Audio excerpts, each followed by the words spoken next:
चलिए दोस्तों, जानते हैं क्रिप्टो इंडस्ट्री में नए नए प्लेयर जो एंट्री कर रहे हैं, किन सुविधाओं और फीचर्स के साथ वो क्रिप्टो इंडस्ट्री को और क्रिप्टो प्रेमी जो लोग हैं, इन्वेस्टर हैं, जो क्रिप्टो को एक एसेट क्लास के रूप में देखते हैं, उन्हें कैसे आकर्षित कर रहा है।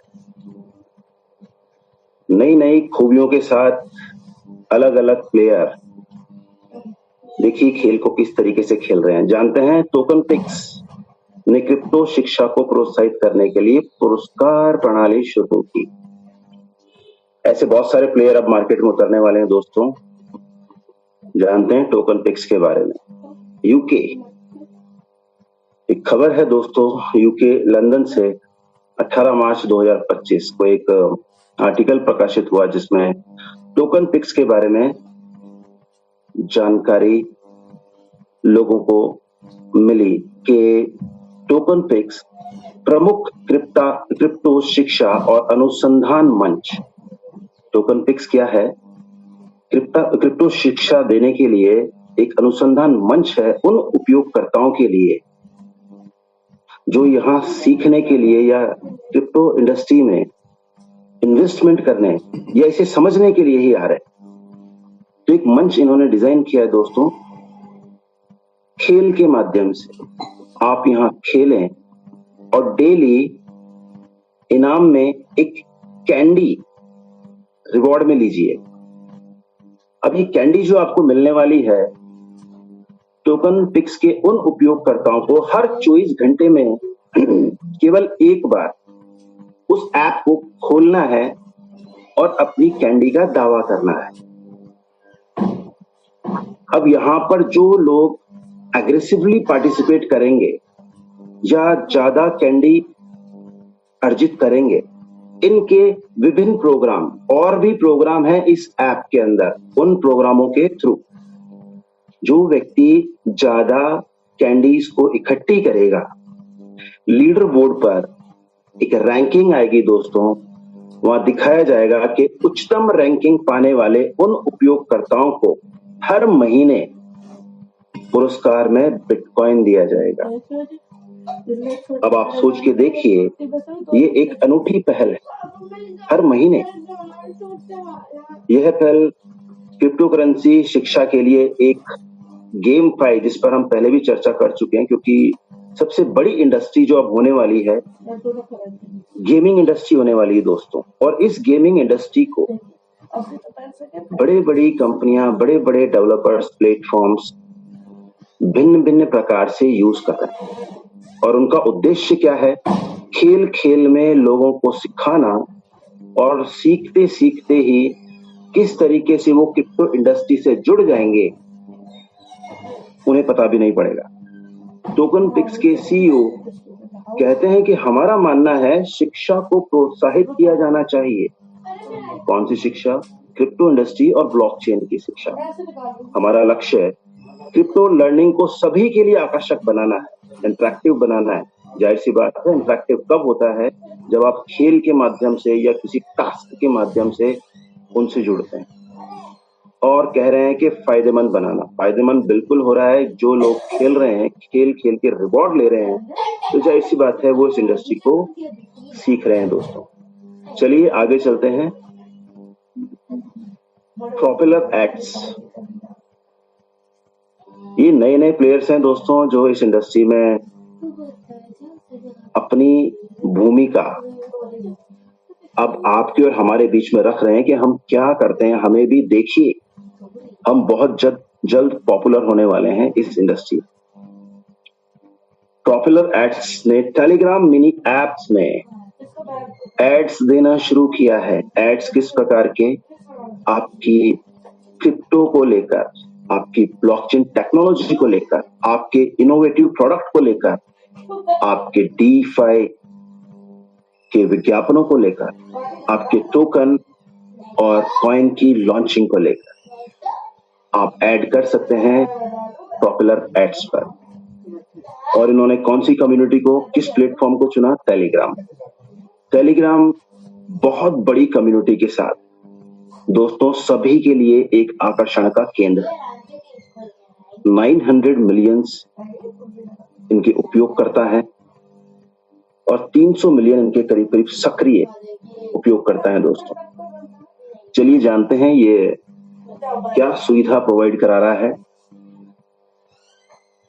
टेलीग्राम मिनी एप्स के अंदर पॉपुलर एड्स जो सुविधाएं दे रहा है वो टेलीग्राम के माध्यम से देगा दोस्तों, जिसमें आप क्रिप्टो और ब्लॉकचेन की जानकारियां प्राप्त करेंगे और पॉपुलर एड्स जो है उन सभी को अपनी ओर आकर्षित करेगा। दोस्तों कैसे करेगा जानते हैं।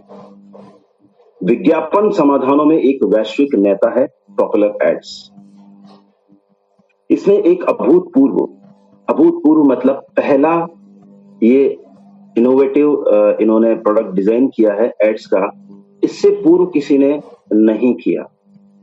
विज्ञापन का प्रारूप लॉन्च किया है टेलीग्राम मिनी एप्स के अंदर ही, यानी कि आपको अलग से किसी भी साइट पर जाने की जरूरत नहीं है। आप टेलीग्राम मिनी एप्स के माध्यम से ही आप दुनिया की सभी साइट्स पर चले जाएंगे बिना उन एप्स को डाउनलोड किए।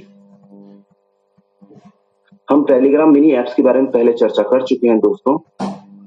ये वेब 3 के अंदर प्ले स्टोर है गूगल की तरह।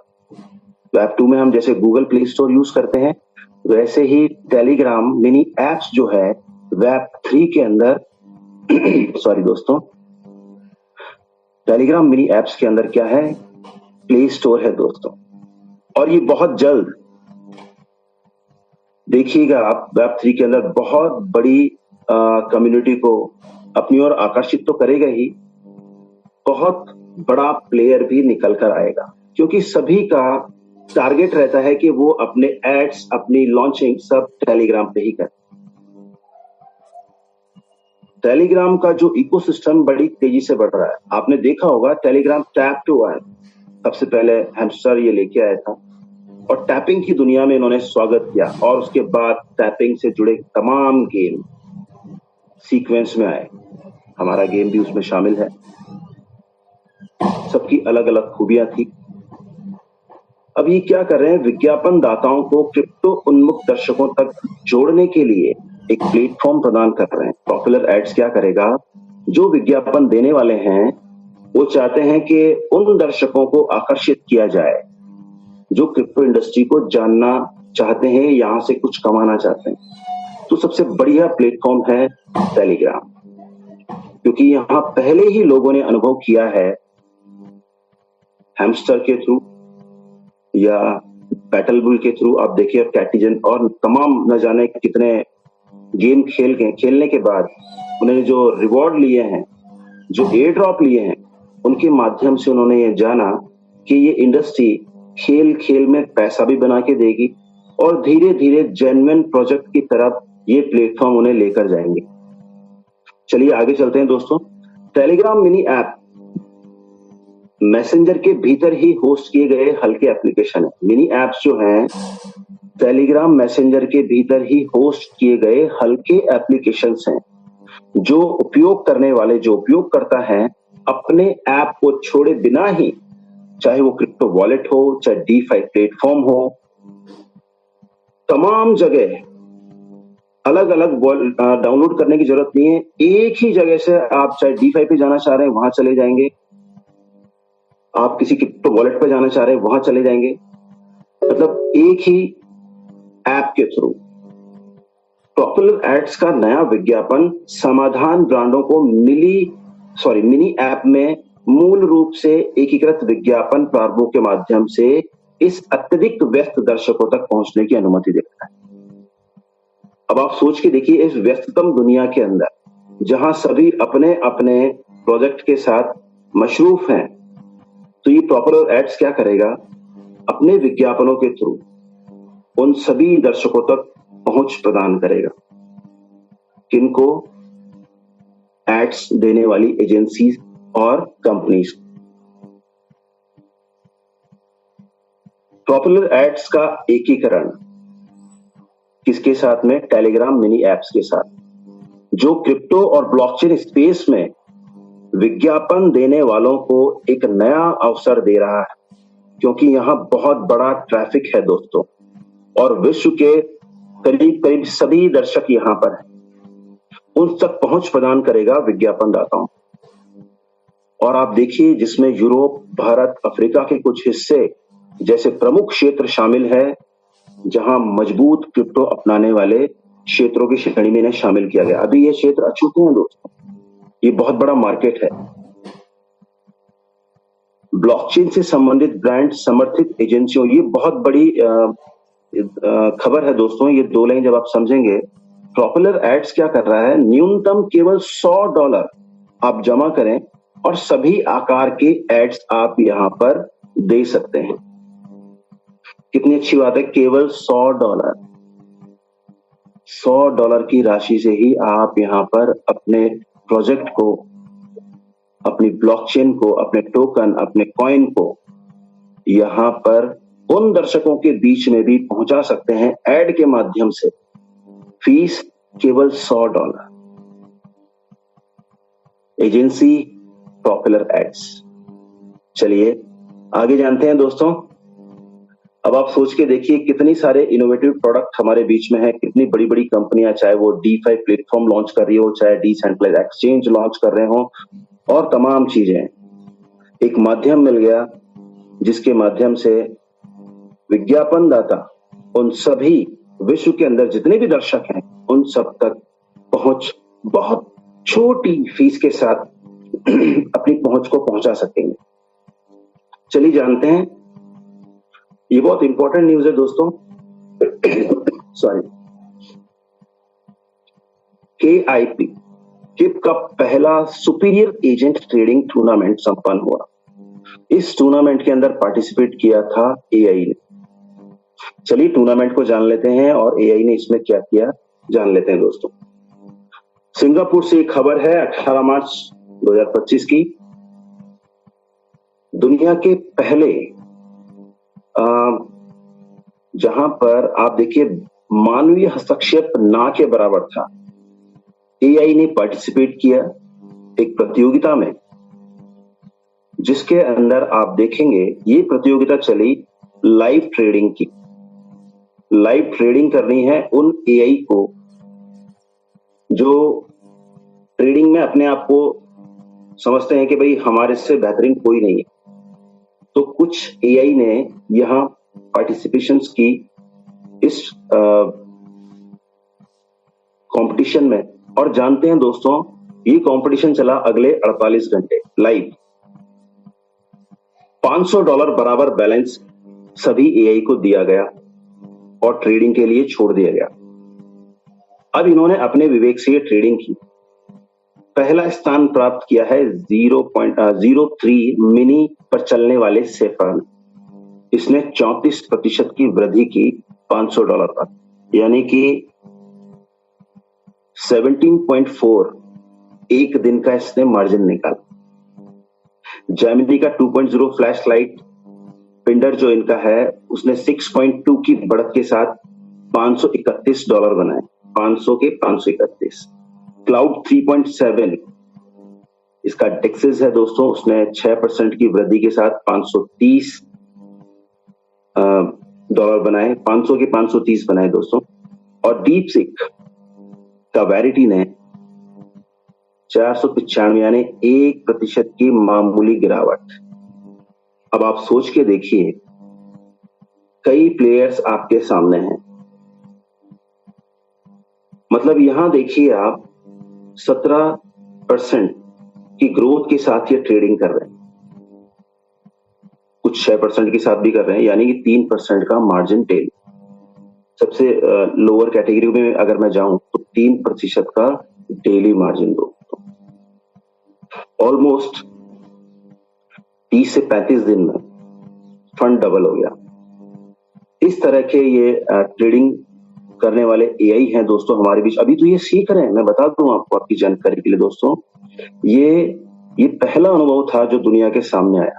हमने इससे पहले एक सेशन किया था, तब चर्चा की थी कि जो AI हैं वो आपके लिए ट्रेडिंग करेंगे। आज मैं आपके सामने एक एग्जाम्पल रख रहा हूं जो सिंगापुर 18 मार्च को एक कंपटीशन के दौरान किस एआई ने किस तरीके से परफॉर्म किया और उसने कितना मूल्य को जो मूल्य उनके पास था उससे कहां तक की ग्रोथ है। ये एक एग्जाम्पल है दोस्तों आपके सामने। सोच के देखिए, मानव और एआई जो ट्रेडिंग चल रही है दोस्तों, कहां अपने आप को हम रखते हैं। अब आप सोच रहे होंगे कि ये एआई किस तरीके से ट्रेड कर रहे थे। देखिए दोस्तों, मैं कुछ एक लाइंस आपसे यहाँ शेयर करना चाहूंगा। एआई किस तरीके से ट्रेड को अंजाम देता है। पहले ये डेटा एनालिसिस करेगा स्वयं। मैंने पिछले 2-3 सेशन पहले चर्चा की थी, एक बार फिर से चर्चा कर लेता हूँ। ये क्या करते हैं, डेटा को एनालिसिस करते हैं, ये मार्केट में लिक्विडिटी को देखते हैं, ये कॉइन की सप्लाई को देखते हैं दोस्तों, और साथ ही साथ सोशल मीडिया पर इनके कमेंट्स देखते हैं। इस टोकन, इस प्रोजेक्ट के ऊपर क्या कमेंट्स हैं, लोगों के क्या विचार है, क्या रुझान है।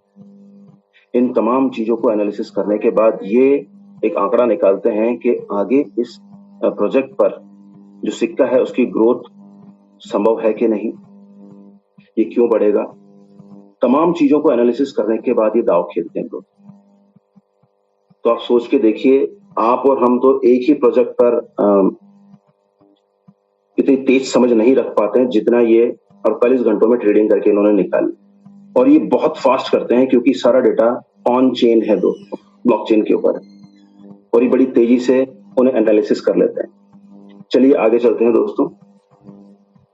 एक माइकल सेलर ने बिटकॉइन निवेश को बढ़ावा देने के लिए 21 बिलियन का स्टॉक जारी करने का एक साहसिक कदम उठाया।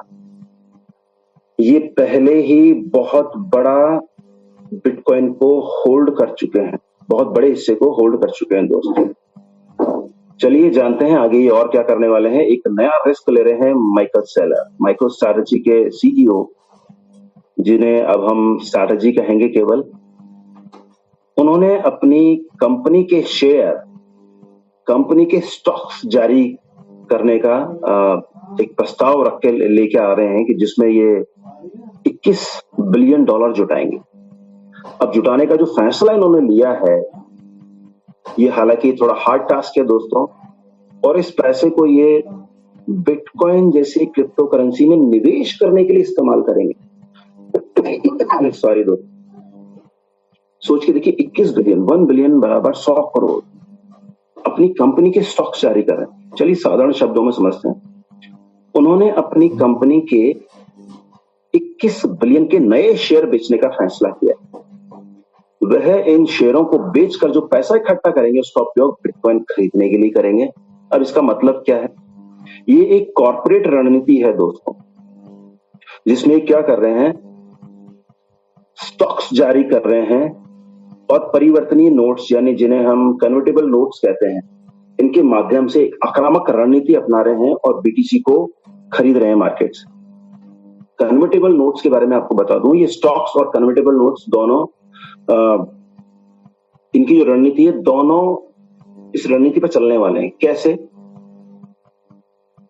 ये शेयर्स जारी करेंगे और शेयर्स के अगेंस्ट जो पैसा आएगा, जितने भी इनके शेयर्स धारक हैं, कन्वर्टेबल नोट्स, उनका पैसा इन्होंने लिया और एक कॉन्ट्रैक्ट के थ्रू अगले 5 साल 6 साल के लिए क्या होगा, एक कॉन्ट्रैक्ट बनाएंगे जिसमें जो निवेशक है, जिन्होंने स्टॉक्स लिए हैं, शेयर्स लिए हैं और अपना पैसा दिया है कंपनी को, उन्हें एक सर्टिफिकेट की तरह, जस्ट लाइक एक एफडी की तरह एक नोट मिल जाएगा। कन्वर्टेबल नोट उसी कहते हैं दोस्तों। एक एफडी की तरह प्रमाण पत्र उनको मिल जाएगा, वो डिजिटल होगा, जिसमें उन्हें हर साल 5%, 6% जैसा भी कंपनी जारी करती है, डिविडेंड जिसे कह सकते हैं, या इंटरेस्ट कह सकते हैं, या बेनिफिट कह सकते हैं, हर साल उन्हें वो बेनिफिट मिलेगा। भाई कोई भी व्यक्ति अपना पैसा किसी कंपनी को क्यों दे? तो ये कन्वर्टेबल नोट्स के माध्यम से ही आप देखिएगा माइक्रो स्ट्रैटेजी बहुत बड़ा पैसा यहां से उठाने वाला, क्योंकि लोग जो पैसा देंगे उन्हें 5%, 6% सालाना ब्याज मिलेगा, क्योंकि वहां के बैंकों का रेट ऑफ इंटरेस्ट जो है काफी कम है दोस्तों। तो ये एक रणनीति है। अब ये कन्वर्टेबल नोट्स इनके पास आ गए 5 साल रखने के बाद में, जो स्टॉक्स जारी किए थे। देखिए, जो धारक हैं, जिन्होंने निवेश किया है, वो चाहे तो उस फंड को स्टॉक्स में जारी कर सकते हैं, मतलब कन्वर्ट कर सकते हैं और कंटिन्यू कंपनी के साथ बने रह सकते हैं अगले प्रॉफिट के लिए, या फिर एक समय बाद उन्हें बेच भी सकते हैं। वो उनका लुकआउट है। लेकिन कंपनी अगले 6 साल में, 5 साल में बहुत बड़ा पोर्टफोलियो यहां से बना लेगा और बड़ी आसानी से जिनसे इन्होंने पैसा लिया है उन्हें भी हो सकता है चुका दे। तो ये एक रणनीति है कंपनी की, लेकिन ये बहुत बड़ी रणनीति है दोस्तों। विशेषज्ञ मानते हैं कि हो सकता है कि ये फेल भी हो जाए इस रणनीति में, लेकिन जो क्रिप्टो इंडस्ट्री और जो माहौल आप देख रहे हैं उससे लगता है कि ये कामयाब हो सकता है। मार्च 2025 की शुरुआत तक मैं बता दूं, स्ट्रैटेजी के पास में 4,99,096 BTC थे, जिनकी कीमत की जो वैल्यू इन्होंने निकाली है 40 बिलियन है दोस्तों। और टोटल सप्लाई का ये 2.3 इन्होंने स्टेक कर रखा है अपने पास, BTC की टोटल सप्लाई का। कॉइनबेस का सरकारी नेटवर्क विस्तारित। अब देखिए, कॉइनबेस जो यूएस का एक बहुत बड़ा एक्सचेंज है दोस्तों, वर्ल्ड में सेकंड रैंकिंग है इसकी। ये क्या कर रहा है? 145 अमेरिकी और 29 वैश्विक संस्थाएं इसमें शामिल हो रही है। यानी कि ये कॉइनबेस जो एक्सचेंज है, ये अपने आप को विस्तारित कर रहा है, विस्तार कर रहा है, केवल अमेरिका के राज्यों में नहीं दोस्तों, दुनिया के अंदर। और लास्ट सेशन में हमने जाना था कॉइनबेस के बारे में, लास्ट वाले में, कि भारत में भी दोबारा, पहली बार नहीं दोस्तों, दोबारा कदम रखने जा रहा है। चलिए जानते हैं कॉइनबेस ऐसा क्यों कर रहा है। क्योंकि वो जानता है उनका देश यूएसए बिटकॉइन को अपनाने में तेजी ला रहा है। अभूतपूर्व संस्थागत मांग और क्रिप्टो नीति में जो एक भूकंपीय बदलाव अभी देखने को मिला है पूरी दुनिया में, उसको देख कॉइनबेस क्या कर रहा है, अपने आप को विस्तार करने की रणनीति अपना रहा है। इनके सीईओ हैं ब्रायन आर्मस्ट्रॉन्ग। सोशल मीडिया पर एक पोस्ट उन्होंने डाली और कहा कि सरकारी संस्थाओं के साथ कंपनी की बढ़ती साझेदारी पर उन्होंने प्रकाश डाला।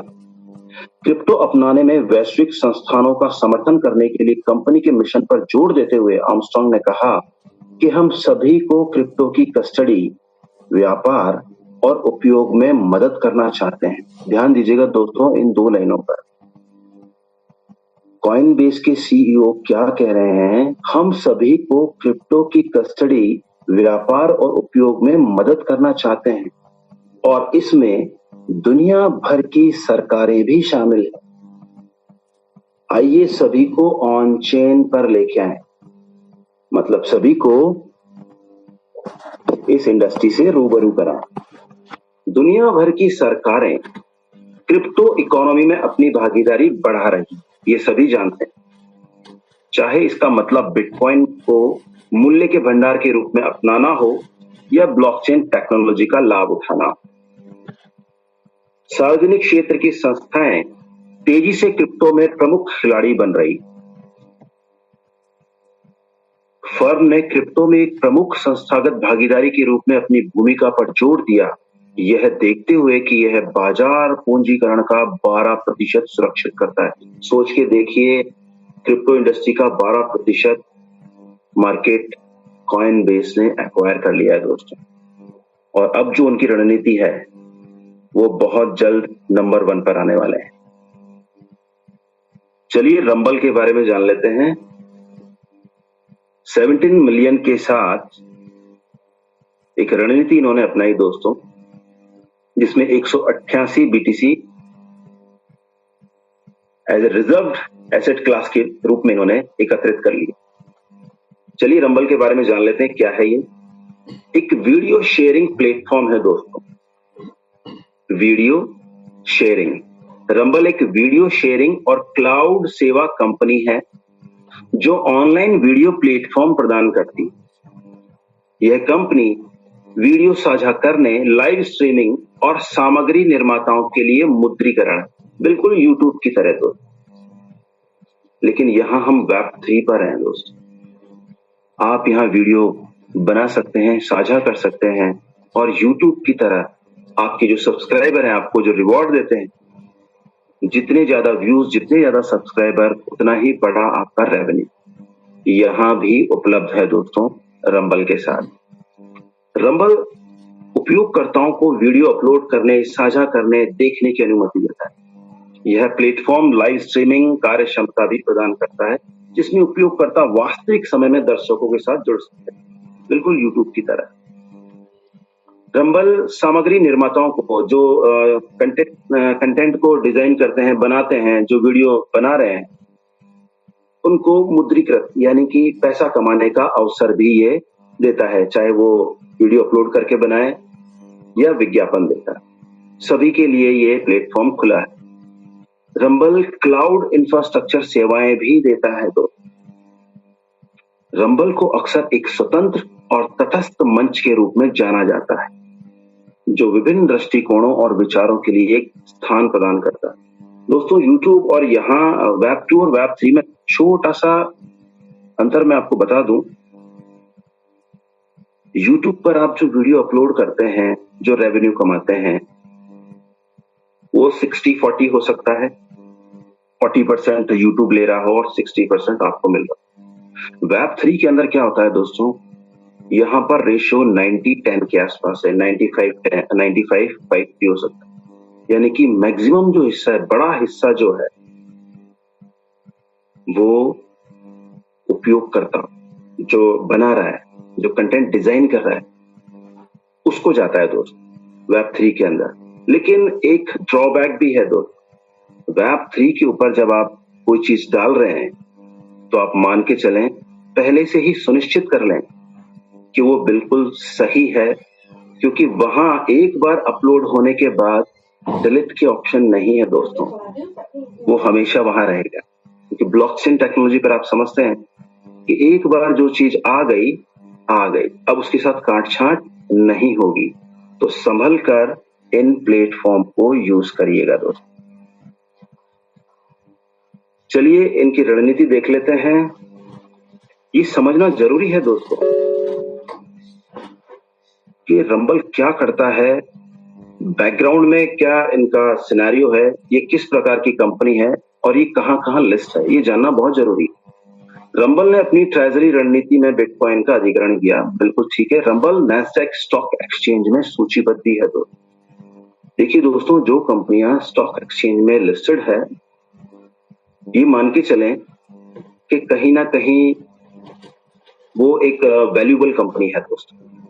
वैल्यूएबल कंपनी है तो सोच के देखिए, आप उसके साथ अगर काम कर रहे हैं तो यहाँ पर फ्रॉड के चांसेस थोड़े से कम। अब नैस्डैक जैसे हमारे यहाँ बीएससी एनएससी है दोस्तों, वैसे ही यूएसए के अंदर नैस्डैक है, S&P 500 है, S&P। तो ये नैस्डैक स्टॉक एक्सचेंज में लिस्टेड है, सार्वजनिक रूप से कारोबार करने वाली कंपनी है। इससे कंपनी की दृष्टता और निवेशकों के लिए पहुंच बढ़ी है। जिस तरीके के इन्होंने प्लेटफॉर्म प्रोवाइड कराए हैं दर्शकों के लिए, उससे क्या होगा, विश्व के अंदर जो निवेशक हैं या जो कंपनियां हैं, उनकी और इनका ध्यान बिल्कुल वो आकर्षित करेंगे कि हम एक नए प्लेटफॉर्म के साथ कैसे उपयोगकर्ताओं को आकर्षित कर रहे हैं। रंबल एक तेजी से बढ़ता हुआ प्लेटफॉर्म है जो ऑनलाइन वीडियो और क्लाउड सेवा बाजार में प्रतिस्पर्धा कर रहा है। नैस्डैक में सूचीबद्ध वीडियो शेयरिंग और क्लाउड इंफ्रास्ट्रक्चर कंपनी रंबल ने लगभग $17.1 मिलियन में 188 बिटकॉइन का अधिग्रहण किया। दोस्तों, ये दो बातें जरूर ध्यान रखिएगा कि रंबल क्या करता है, वो कहां लिस्टेड है और उसने क्या खरीदा। ये 2-3 चीजें आप जरूर ध्यान रखिएगा, मैं लास्ट में पूछूंगा आपसे, ये बहुत इंपॉर्टेंट है दोस्तों। क्षमा, निवेश और राजनीति। ट्रंप और बिनेंस का अजीबोगरीब प्रेम प्रसंग। चलिए जानते हैं क्या है दोस्तों। अब ट्रम्प परिवार की जो नजर है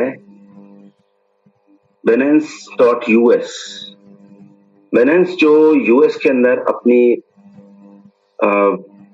नई लॉन्चिंग कर रहे हैं, उसके ऊपर ट्रम्प परिवार की नजर है दोस्तों।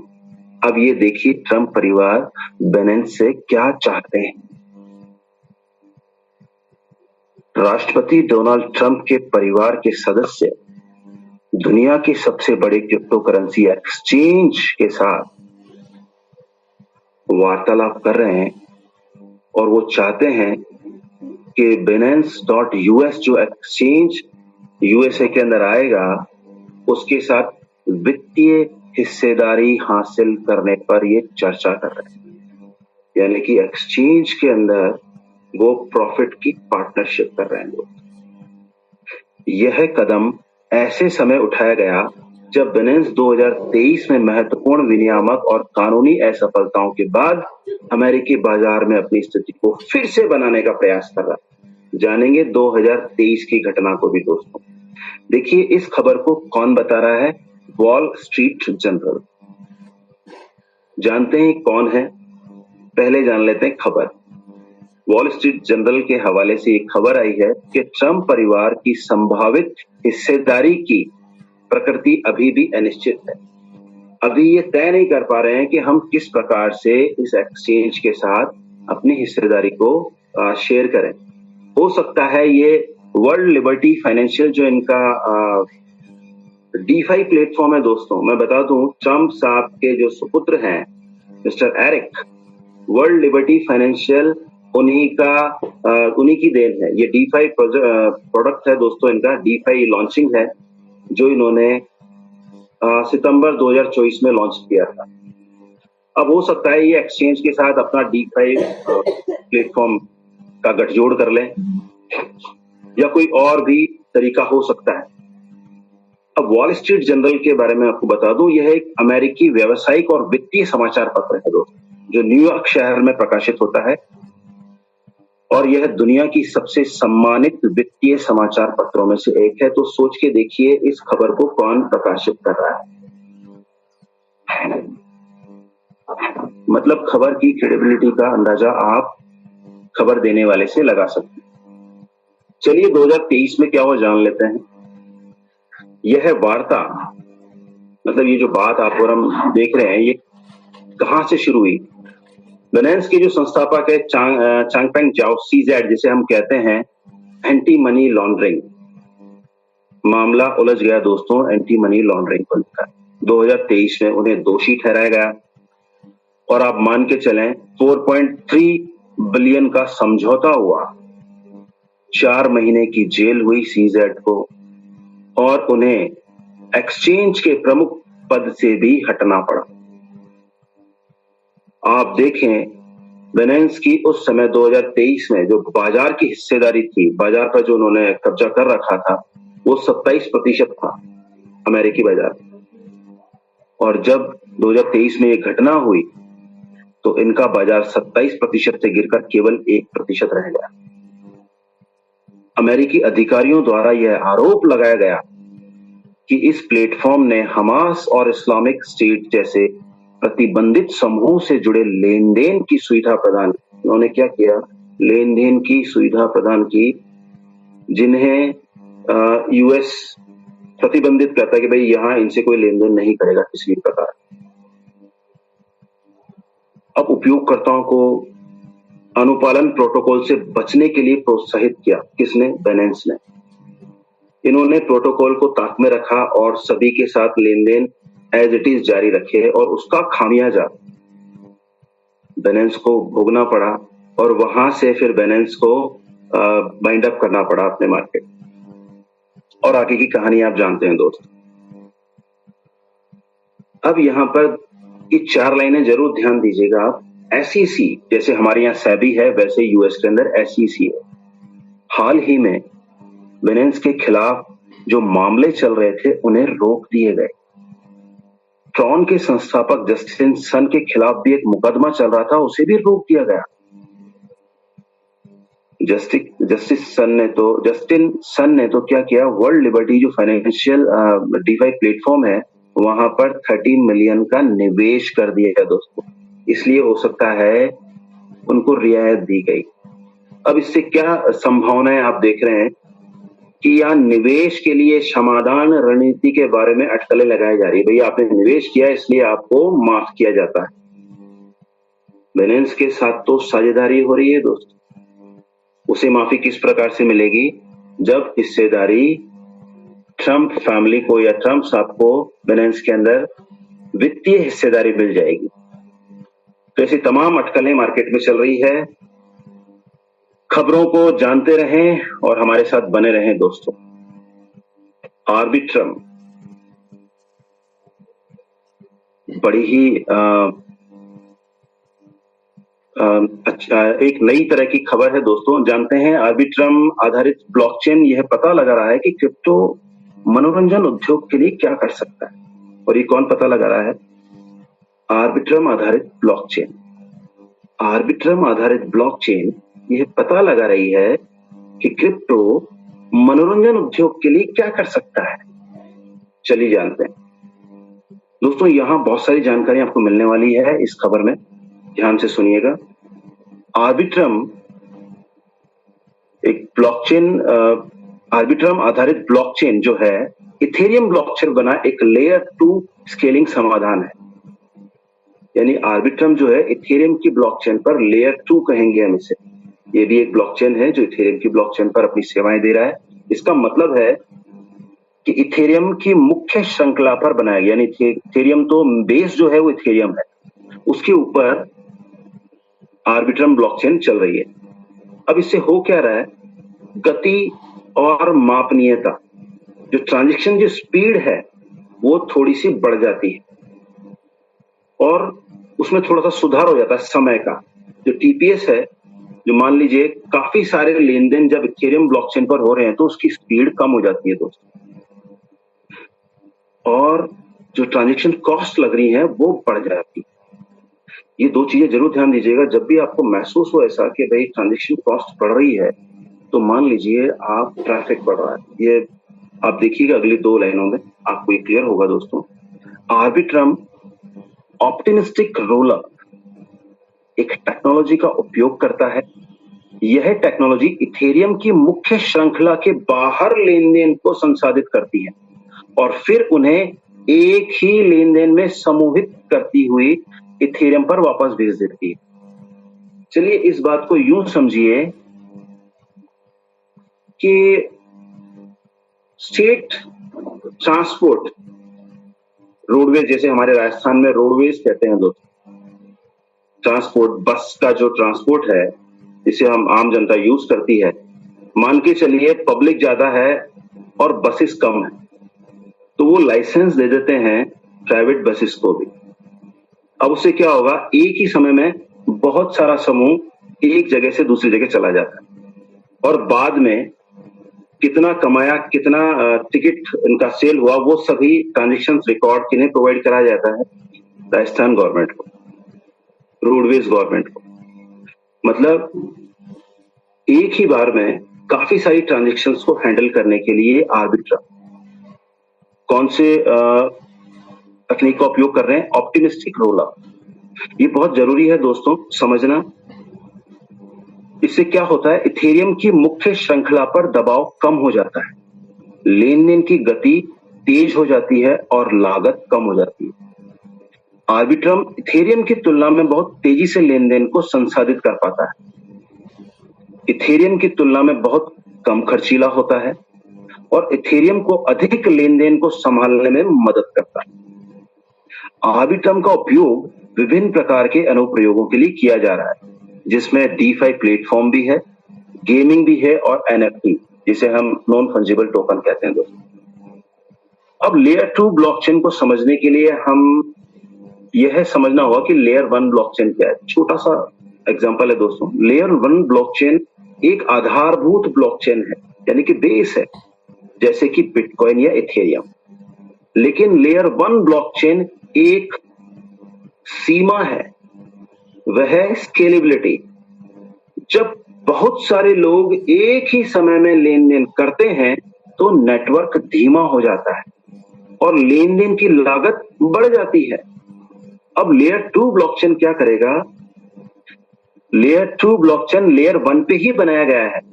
वो उन ट्रांजैक्शंस को संभालता है दोस्त, और उसका मुख्य उद्देश्य स्केलेबिलिटी को बढ़ाना है, ट्रांजैक्शंस को जल्दी कंप्लीट करना है। लेयर 2 ब्लॉकचेन लेन देन को लेयर 1 ब्लॉकचेन से अलग संसाधित करता है, जिससे लेयर 1 ब्लॉकचेन पर दबाव कम हो। लेन देन को संसाधित करने के बाद लेयर 2 ब्लॉकचेन लेन देन के सारांश को लेकर लेयर 1 ब्लॉकचेन पर भेज देता है।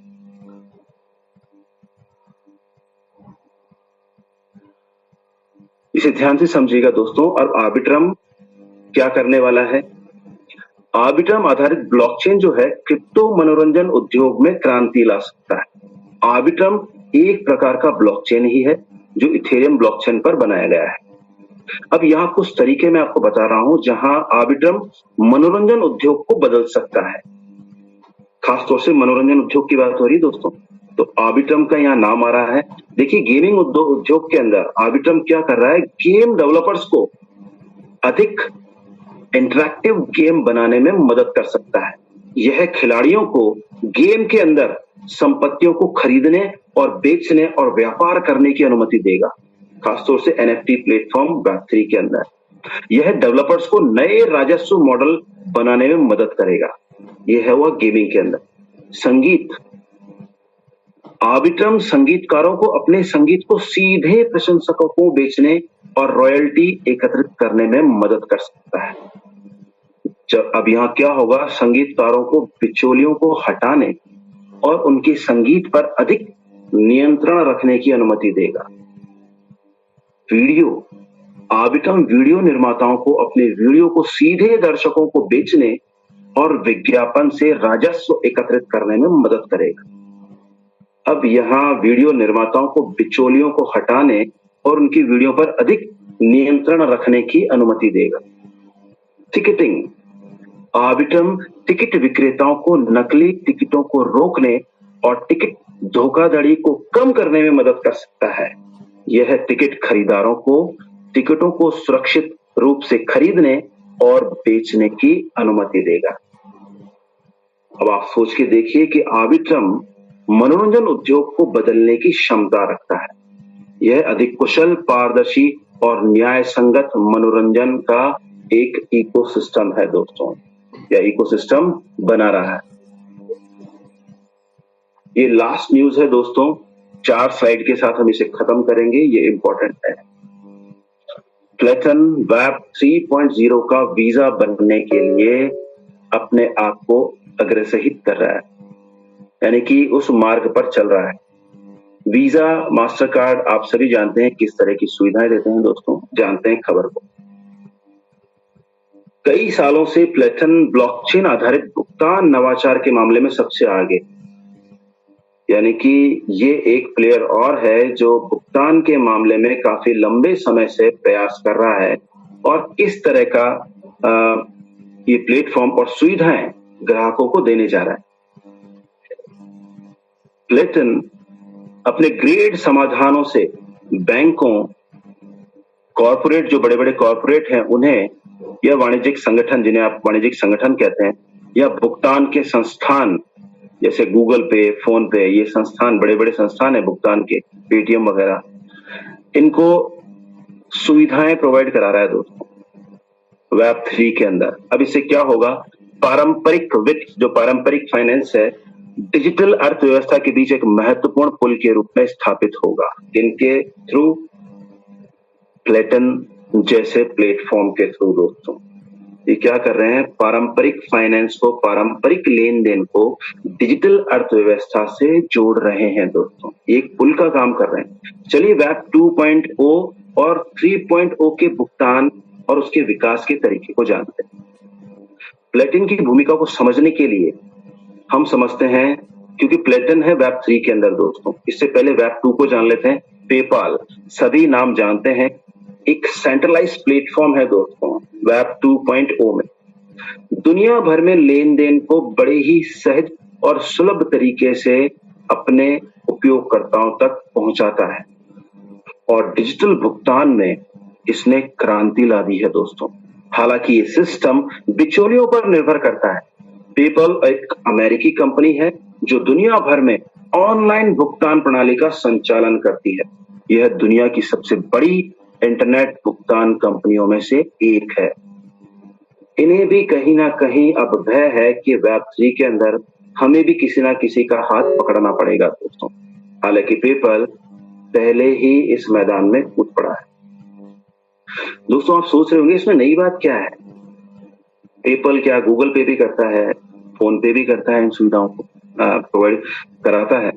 दोस्तों पेपल आप सोच के देखिए, आज के सिनेरियो में जब हम सभी तरह की ट्रांजैक्शंस को जानते हैं कि गूगल पे कैसे ट्रांजैक्शन करता है, फोन पे कैसे करता है, पेटीएम कैसे करता है, मैं आपको बता दूं काफी सालों पहले से ही पेपल आपके ईमेल आईडी से ही लेन देन करने की सुविधा देता था दोस्तों अपने ग्राहकों को। आपके मेल से, सोच के देखिए, आपको थोड़ा अजीब लगेगा सुनने में, मेल आईडी से ही ट्रांजैक्शंस को कंप्लीट कर लेते।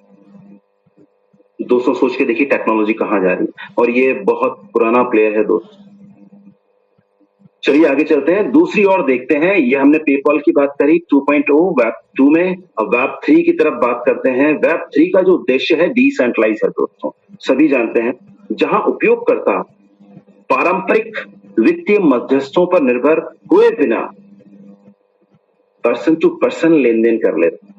आज के उभरते प्रतिमान में हम अगर बात करें तो जो ब्लॉकचेन नेटवर्क है, सुरक्षा पारदर्शिता भी हमें प्रोवाइड कराते हैं, भरोसेमंद लेन देन भी है, सुनिश्चित भी कराते हैं कि भैया आपने जो ट्रांजैक्शन की है वो समय से बहुत कम समय में जिसको भेजनी वहां पर सुनिश्चित तौर पर पहुंच जाएगी। ये पारदर्शिता, भरोसा है ब्लॉकचेन का, ब्लॉकचेन नेटवर्क का, और एक सुरक्षा प्रोवाइड कराते हैं दोस्तों कि जहां आपने भेजना है ये वहीं जाएगा, दूसरी जगह नहीं जाएगा।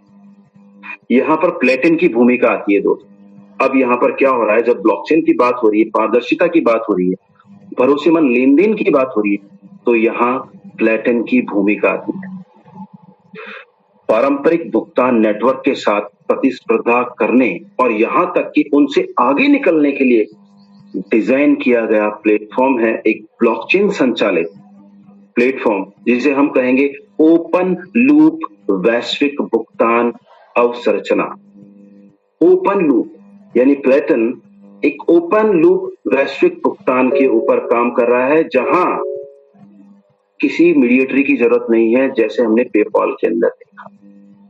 सेंट्रलाइज प्लेटफॉर्म क्या तैयारी कर रहे हैं, कैसे ये हमें सुविधा देंगे, जानते हैं दोस्तों। प्लेटन परियोजना जो सीईओ है वो कहते हैं कि जब हम 2.0 के केंद्रीकृत ढांचे और वेब 3 के विकेंद्रीकृत प्रतिमानों की ओर देखते हैं, तो ऐसा बुनियादी ढांचे का निर्माण करना अनिवार्य हो जाता है जो न केवल सुरक्षा और दक्षता को बढ़ाए, बल्कि उपयोगकर्ताओं को उनकी डिजिटल परिसंपत्तियों के वास्तविक स्वामित्व के साथ सशक्त भी बनाए।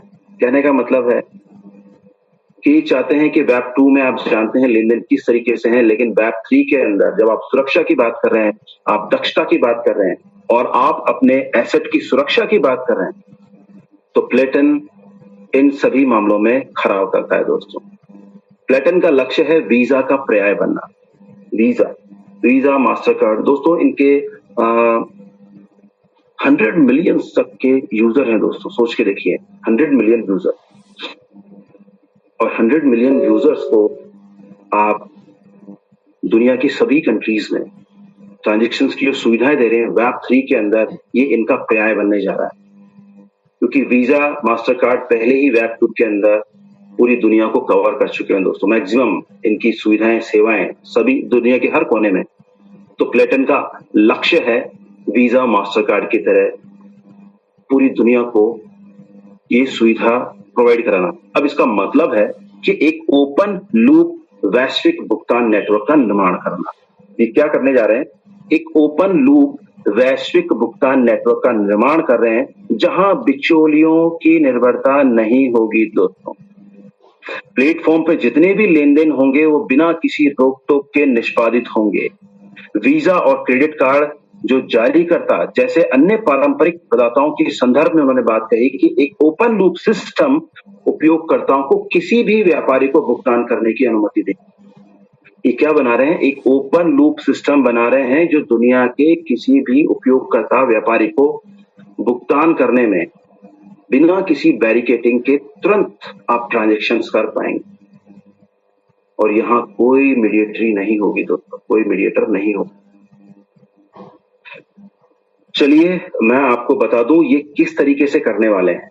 प्लेटन ने अप्रैल 2023 में हांगकांग के global web 3 payment innovation forum के दौरान अपना वेब 3 भुगतान और समाशोधन प्रणाली TOPOS, टॉप ओएस कह दूं दोस्तों इसको शॉर्ट में, टॉप ओएस लॉन्च किया।